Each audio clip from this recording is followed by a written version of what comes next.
Barry, you see, we got this this nice poster sent into us this week. Apparently, we're the odd couple here. Somebody has way too much free time on their hands, I can tell you that. Big thanks to one of our super fans, Rick, out there for Thank you, Rick. We'll find a way to maybe just make this like this whole backdrop back here next week. Boy, I Put it in can't color. wait. Maybe we can make a dartboard out of it. Throw darts at it. That'd be good too. You wanted to know which one of us was? Who's Felix and who's Oscar? So maybe all of our fans can chime in on that. Chime in who you think is who in that, and who's who in the zoo. We got a lot to talk about this week. Obviously, the Badgers, the streak continues.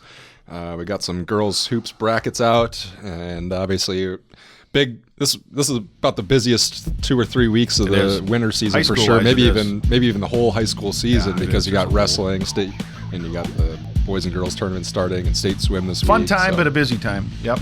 We'll try to break some of it down for you here on this week's episode of Extra Points.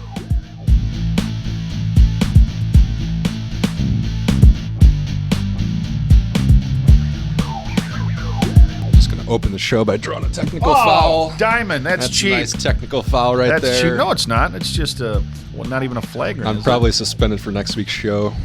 I was glad to see that Maryland showed some class. The athletic director called Vito's parents and apologized. Diamond called Vito and apologized, and Vito said he was sincere. So maybe he's just not the thug I thought he was. Yeah, but that was a cheap shot. Weird. Yeah, and I didn't. And good for Charlie Thomas for coming to his aid, because I think Charlie Thomas would.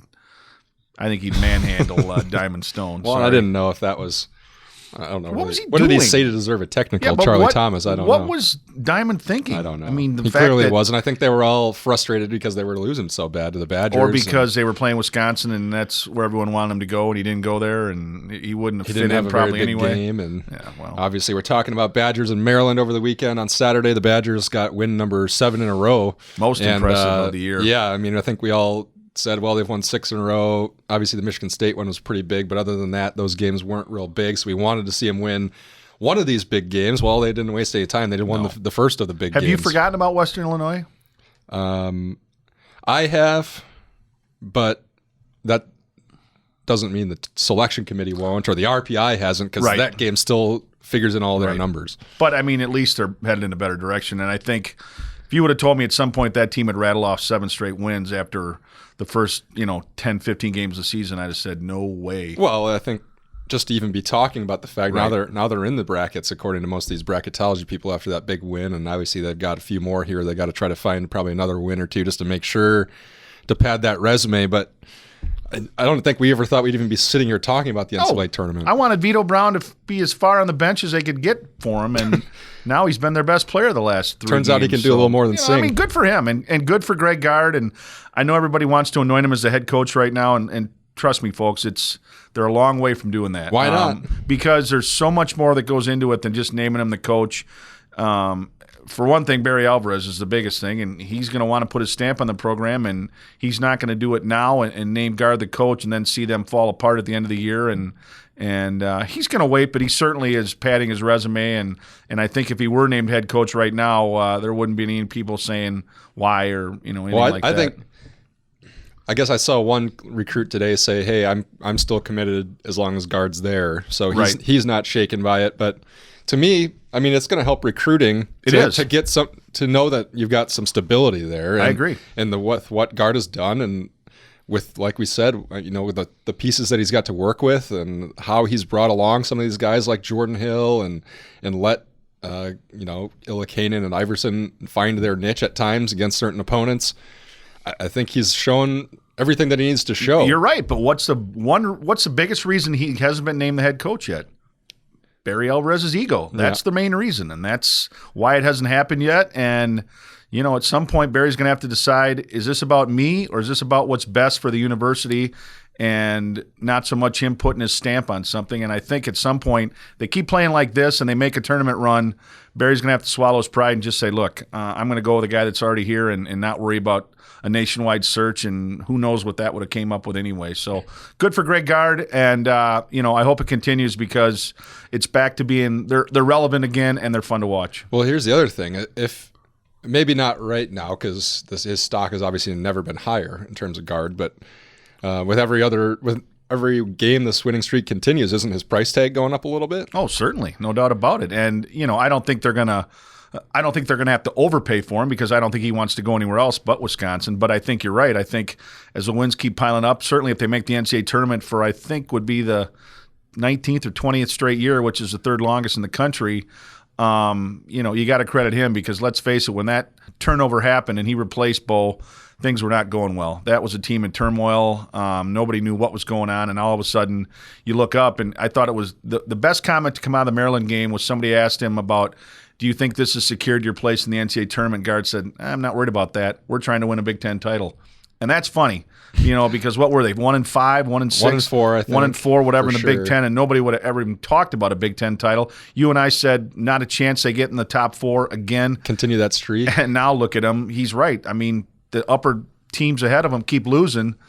They go on and steal one at Michigan State on Thursday. Then I think you do have to talk Big Ten titles. Yeah, I think Iowa's still ahead there.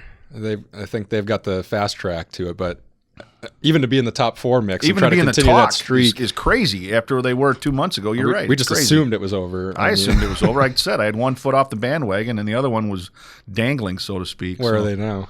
I'm back on board. You're all both feet back I'm driving on my now? car with pride once again, so I'm good. That's right. Did you ever consider taking the decals off or not? Thought about taking the side decals off, but I left them on, so I'm still bleeding Badger red. So. Like you said, they got Michigan State Thursday night. Then I think they're back home for Illinois. Illinois Sunday night at 6:30. And then Valentine has obviously been playing really well, and they got to try to find a way to do something to slow him down. But I wouldn't put it past them to find a way to win that game. Right. No, I wouldn't either. But if they can go 1-1 this week, I'm fine with that. As long as they don't get blown out at Michigan State, which the way they're playing, I don't think that'll happen. But even if they go up there and lose, if they give a good showing, and then certainly come home and beat a team they should beat in Illinois, you're still in pretty good shape heading in those final 3 games. The funny part too is they weren't even in these projected brackets like all year, and now the first now time they're they're 10 seed. I saw 9. one of I them, saw 9 or 10. So that's good.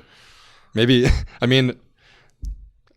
I'm thinking like, well, maybe if they get in, they may play one of those play-in games or something. But hey, if you get a 9 in this tournament, I mean, somebody posted on your Facebook today. I know a lot of people are goading you because you had 1.5 feet off the bandwagon. I did. Yeah. So now they're saying, what do you this team think? can make a run, right? And I said, why not? That was my answer. Why not? It's a wide open field. I don't think there's a clear-cut favorite. And why not Wisconsin? They're playing as well as anybody right now. I guess let's make sure they get in first. Yeah, let's get them in first. Yes. They gotta. Yeah, don't get your Final Four tickets yet, people. It's not over No, yet. They got 6 games left? Or? Yep, 6 games, and then you better win a game or 2 in the Big Ten tournament. So let's not carry them all the way through. No, I'm pretty even keel. Speaking of brackets, though, we do have the girls' brackets out after the weekend seeding meetings. The boys' brackets will be set after this weekend.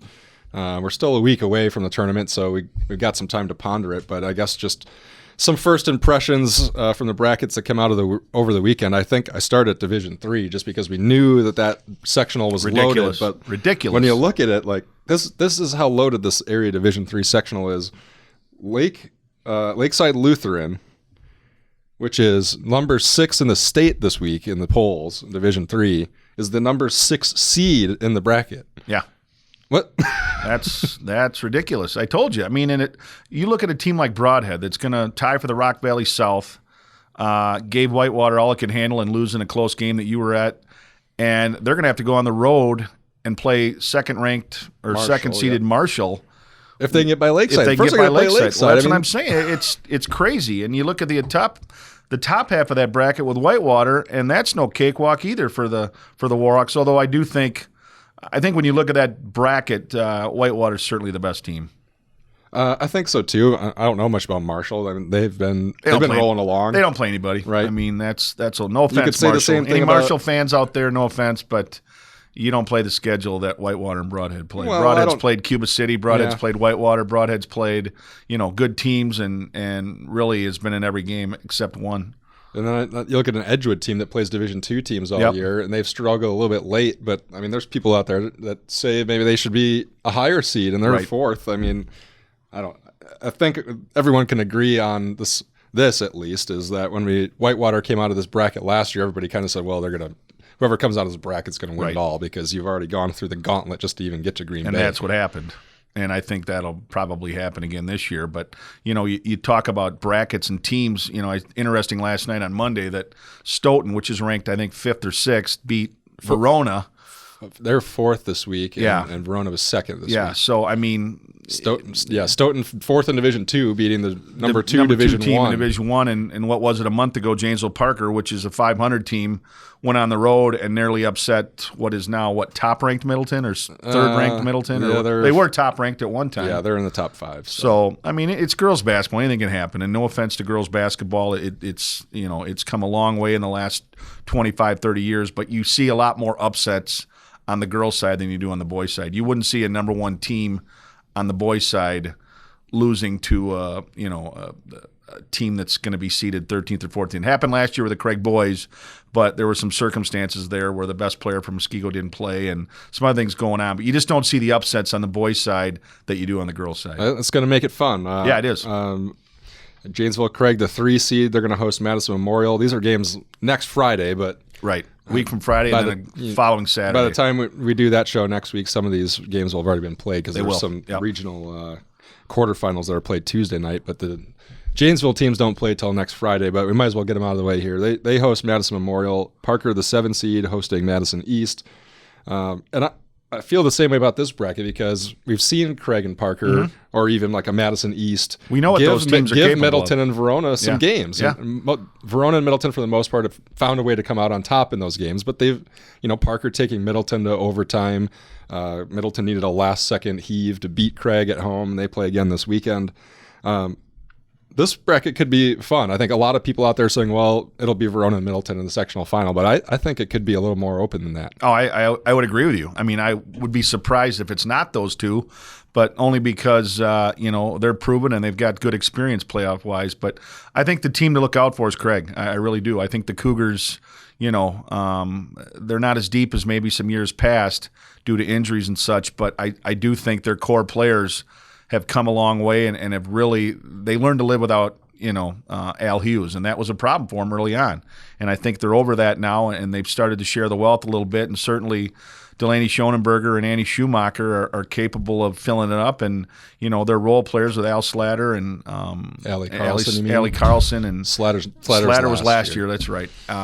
They've got players that are capable of coming in and scoring as well, and they're good defensively. And that's once you get in the tournament, you better play D, and the Cougars will play D. I mean, they've got Memorial and then probably Tremper. That's a nice little road into the sectional. Yeah, they're going to get to the sectional. I don't think there's any question about that. And then you get to go to Tremper. Yeah, and play possibly Middleton or maybe right. Which I would expect. Could a Parker sneak through? I would expect them to move that game. I don't think they can. Well, maybe they can't, but if everybody agrees to it, it's kind of silly for Verona and Craig to drive over to Tremper. What I've been told is that these schools bid for it and it's on a rotation, and so if they don't like to move the games because if they get taken out of that rotation, then you don't get back in, and then they sometimes are discouraged to even get back in. All right. So, well, we'll wait and see. It'd be nice though. Do you want to drive to Kenosha? I don't really want to drive to Kenosha. Once a year is fine. Okay, well, you enjoy that on a Saturday night at 7:30 and drive up to Kenosha. I think I was over there for football, so it might be your turn. Okay, can't wait. How about Milton picking up a 3 seed in the Division 2 bracket? Redhawks up and down. I mean, what Milton mostly up lately. Yeah, what team is going to show and give Stacy Skemp credit. They played better the last month, and that's when you want to be playing your best as you head into tournament time. And certainly the Redhawks, I think again, younger kids are older now, and they're starting to play well as a team, and it's a good time for that. We'll see what happens with the Redhawks. I think it's still a pretty tough road, but you never know. Delavan Darien, 3 wins last year. They get a home game in the tournament this year. That's great. That's they've that's a great story. And again, I'm not sure how far they can go in the tournament just because I don't know if they have enough scoring, but what a great story it's been for the regular season. I think they've got players that they've got some softball players that know the tournament experience. Exactly. So that might help them be settled down for the big atmosphere. Speth is a nice player. And then what do you think about those Division 3? You're sticking with Whitewater? I'm going to stick with the make a Warhawks title just defense? because they've been there. And you mean the Whippets, right? Or the Whippets, not the Warhawks, yeah. We're not allowing UW Whitewater in the Division 3 it's bracket. not Arrowhead we're talking about. No, I think, Coach Harms will have those girls ready to play, and they've got the wild card. They've got the X factor with Smith Traore, and when you put a 6'3" kid in the middle, not many teams can match up, and that's going to give a lot of schools problem because they just don't see that size during the year. I can guarantee you, Marshall hasn't seen anybody like her, and I would imagine Lakeside hasn't either. So, it's tough. You can prepare for that in practice, but you can't simulate what's going to happen in a game, and she's just too big and too talented to put clamps on her. That's about it for the girls' brackets. That is about it. We mentioned hockey last week, but in case this video might probably get out Thursday morning-ish, and so if you're watching this on Thursday, you get down to the ice arena for the Bluebirds. Will be probably playing Kettle Moraine. Or if you want to go check out the Fury, they're also playing Thursday night at Edwards down in Beloit. They're going to host Baraboo in a team they beat last week.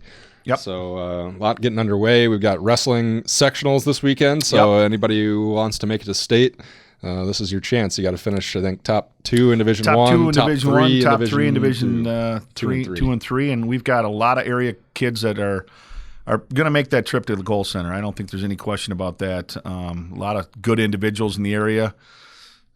Team-wise, that's tonight. Uphill battle for Melton, uphill battle for Evansville, Albany, but hey. By the time you're watching this, those will already be long gone. You can check it out on GazetteXtra.com.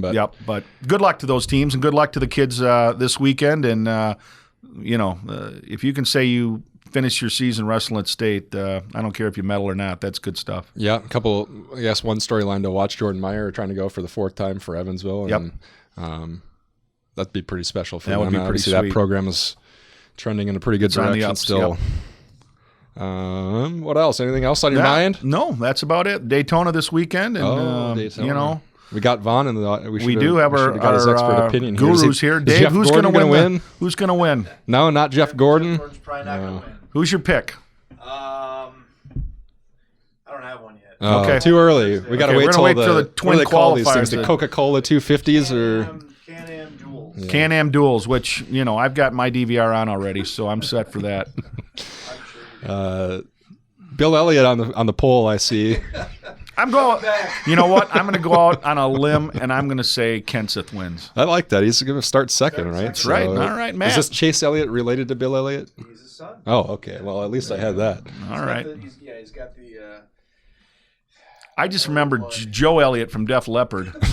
He was good. Now you're just transitioning back to the Grammys from Monday night. Oh, boy. We're all sad you didn't do your hair like The Weeknd today. No. Oh, man, that was something. Entertaining, though. I was entertained. If people DVR'd it and going to watch it back or get a chance, just watch Lady Gaga doing her David Bowie, not impression, but her tribute to David Bowie was pretty good stuff. It was something. Not for everybody. No.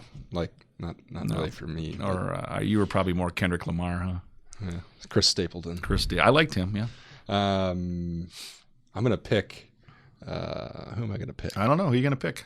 Give me Dale Earnhart Jr. All right. We got an Earnhardt. We got a Kenseth. I think it's like the 15th anniversary of his dad's demise passing at the Daytona. So you already know way more about NASCAR than I do then, if you knew that. So hopefully you found our new podcast address last week. If you didn't, you just go to GazetteXtra.com/Xtra Points, and there's some instructions there to help you out. If you want to send us your own poster like we had here at the intro, yes, send it, blow it up. We'll accept all that. We'll throw darts at it. sports@GazetteXtra.com. This is from Greg Little. Oh, wow. That came today from Greg Little. It's a Junior Bridgman bobblehead. Junior Bridgman. A member of that Milwaukee Bucks team that, won an NBA title. So. If you've got any worthless bobbleheads laying around that you just maybe you got a double. I mean, really, what do you do with bobbleheads, people at home? You don't. you don't play with them. I mean, send them our way. We'll use them, put them on the set. And make sure you share the show with your friends on social media. Yes, that helps us out. You can do it on Twitter or Facebook or anywhere else. Any of that. Share the link, or leave us a review on iTunes or YouTube. And you can find us on Twitter too, and heckle us if you feel like it. Thanks to Vaughn sitting in here and giving us some NASCAR knowledge, and Ryder for making us look good, and for Kevin McLeod for setting us up, making us sound good. Yep. And we'll be back here next week to break down the boys brackets and probably our illustrious Daytona 500 predictions. That's right. See you then. Take care, everybody. Go Badgers.